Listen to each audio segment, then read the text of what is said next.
Good day, everybody. My name is Zephyr, and welcome to this video. Thank you for watching. So the Steam hardware and software survey of October 2022 um, came out. I want to say it was last night. Not 100% certain if it came out last night, but I'm pretty sure it came out last night. Um, because October just finished yesterday was November 1st. Anyways, on this channel, we often talk about computer upgrades, what should be your upgrades, things like that. And I think this is a really good opportunity for me to justify why I don't often recommend people buy things like 3080s and 4080s and 4090s and 3090s. Now, if you have the money to throw around to do those kinds of things, you have every right to purchase whatever you want. um, I view graphics cards and things like that as I guess semi investments, but this graph will give you a pretty good idea of where the video game landscape is in tandem to consoles and how game developers will push out games moving forward. Of course, some developers don't follow this standard.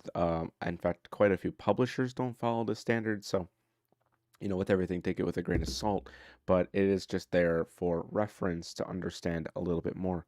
So let's get into what I'm talking about by jumping into why does it do this? I just updated this. That's so weird.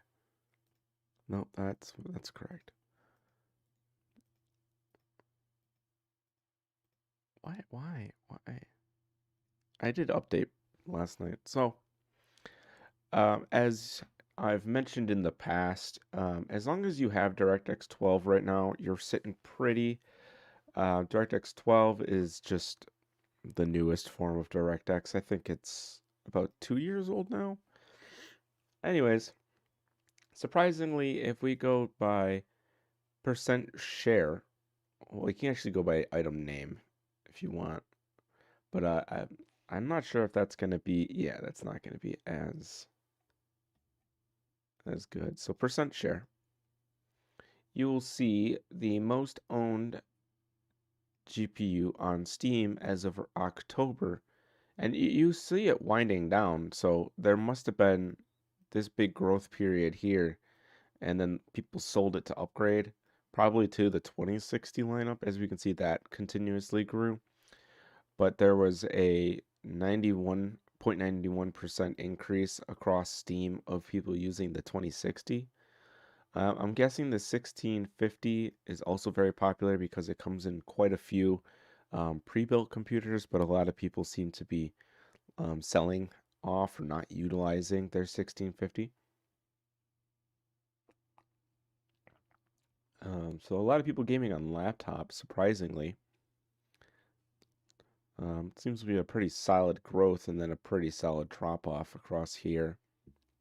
Um, Not sure if that correlates to a video game release or something like that, where these aren't running that. But as you can see, there's no 3 series 80 cards. The 70 here is a really powerful card, and we're seeing that grow in popularity as well as modern video games are pushed to require more higher gaming fidelity, higher standards. So that's really interesting to see. So these are the people who really just want that extremely high frame rate and things like that. They might be streaming. So here we finally get to the 3080 way down here. You can see it's actually up by 13%, which actually isn't that surprising, but is not utilizing a massive market. It's actually only 1.82% in comparison to a 1060 currently at nearly 8% and growing according to this, as well as the 2060, which I always say you don't need a 3080, you don't need something of that high power. People like myself purchase a 3080 because I'm a streamer, I'm a video editor, I do a lot of Photoshop, I have multi-monitor, I'm used to multi-monitor. So that's really interesting to see. So if you're really out there taking in this graph and you're looking at this graph, or you might even be wondering why do they put this kind of stuff out there? This gives people like myself a baseline of the future of video game titles. So if I want to stream something moving forward, what are game developers going to be looking at in order to figure out how powerful their game could be? How many vectors can they have? How many polygons can they have? What shading can they have? How many smoothing layers, filter layers, how much ambient occlusion, explosions, particle effects, that kind of stuff. This is what they're going to be looking at. And moving into 2023, it seems like the majority consensus is going to be mid-market cards from the last 5 years or so. Of course, we're going to see games that like a 3080 might not be able to run at maximum tilt, and technically we're already seeing that with like Resident Evil Village. If you want to stream Resident Evil Village and you want to max that game out, you actually can't put all the sliders to the right, um, because with the streaming and with the game, um, you'll just run your GPU super hot. So as we go down, we see 1050s, which is a shame. It's not a good card in my opinion at all, but it does hold a 4.39, which is pretty crazy. And I don't think anything else really holds the market. If we scroll down, as you can see, of course we're still going to have people running their 980s. That's not anything new. So this is under the category of all video cards.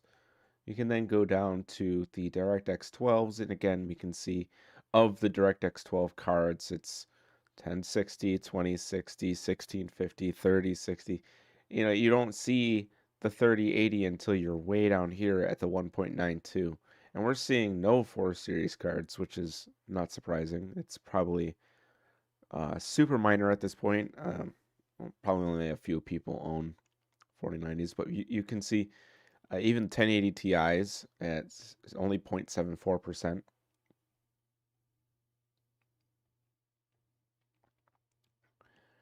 I know a lot of people get super freaked out when they want Steam wants to scan your system and let them know what you have to create this data set. Because I mean, we can go through this, and I doubt this equals up to 100, and you're never gonna get to 100 anyways. And as you can see, there is 14%, which we don't know about.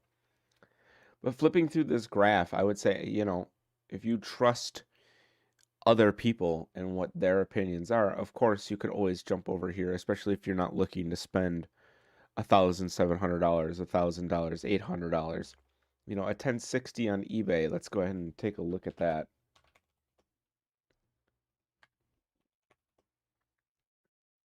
$100, $70, $75 ish. $100,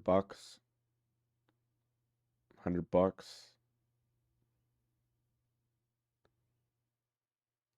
75, 70, $80.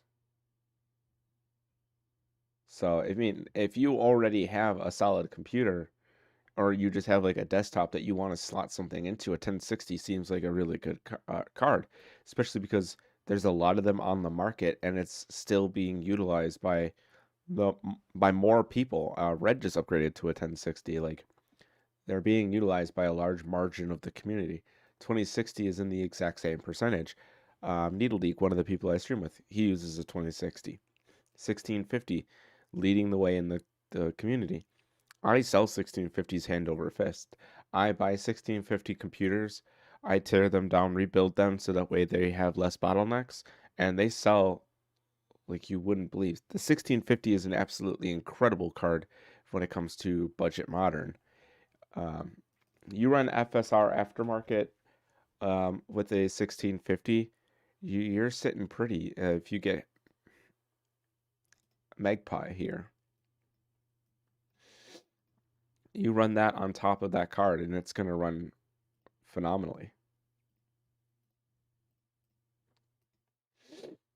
So yeah, I'll put the link down in the description to check this out for yourself. If you have any questions and things like that, of course, there's tons of communities for that. I don't mind answering some questions. But I found this super fascinating. I thought for sure the 3080, 1080, and 2080 would be much higher on the list, but as you can see, it's 2070, 2070, 3070, 2060 Super. Like, I there's the 3080 Ti, there's the 2080 Super, all the way down here in the point 0.7 range. The 1080 Ti being even lower. I mean, what is a 1080 Ti these days?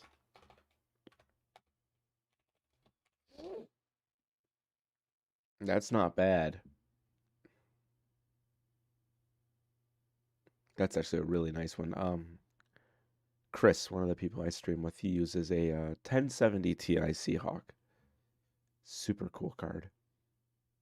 These prices aren't that bad either. I mean, they're up there. They're pretty high. But I don't recommend anybody use Userbench as a definitive comparison ever. It's just useful for getting general information. But if we go ahead and take a look at the top two, we could do a quick comparison here. 1060 to 2060.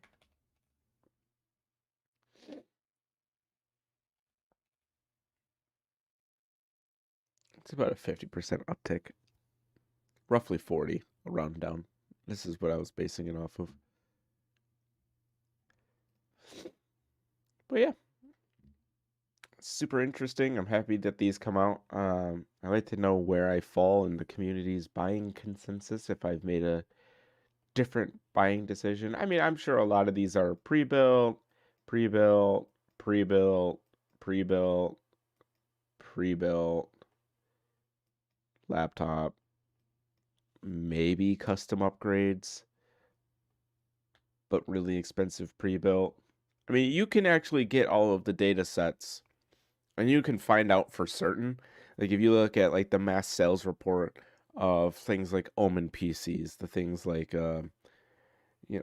Alienwares, things like that. If you look at the mass sheet, you can conclude on correlation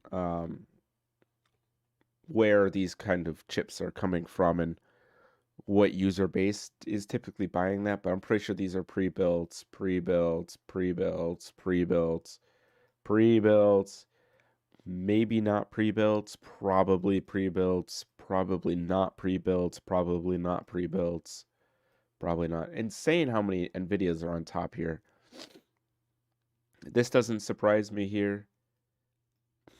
0.8% of the community is still using RX 570s. Love the RX 570, incredible card. People are still using 16 or 750 Ti's. I mean, this card seriously does not belong here. By Now, when I say that, I mean by the bell curve of computers and how things upgrade. The 750 Ti has long outperformed itself. It's an absolute beast of a card. It is a titan. You cool that thing, you water cool that thing. This card is still running great to this day. Red had it running Cyberpunk 2077 at launch. Absolutely incredible card for pennies, if I'm not mistaken. Like you can get 750 Ti's. I'm not recommending you get 750 Ti. I think those days are long behind us. Yeah, $10. Like if you're super broke, if you're like super broke, buying a 750 Ti that's the one I had. Isn't the worst decision. You're not gonna get the greatest gaming, but you're gonna get pretty solid gaming with a 750 Ti.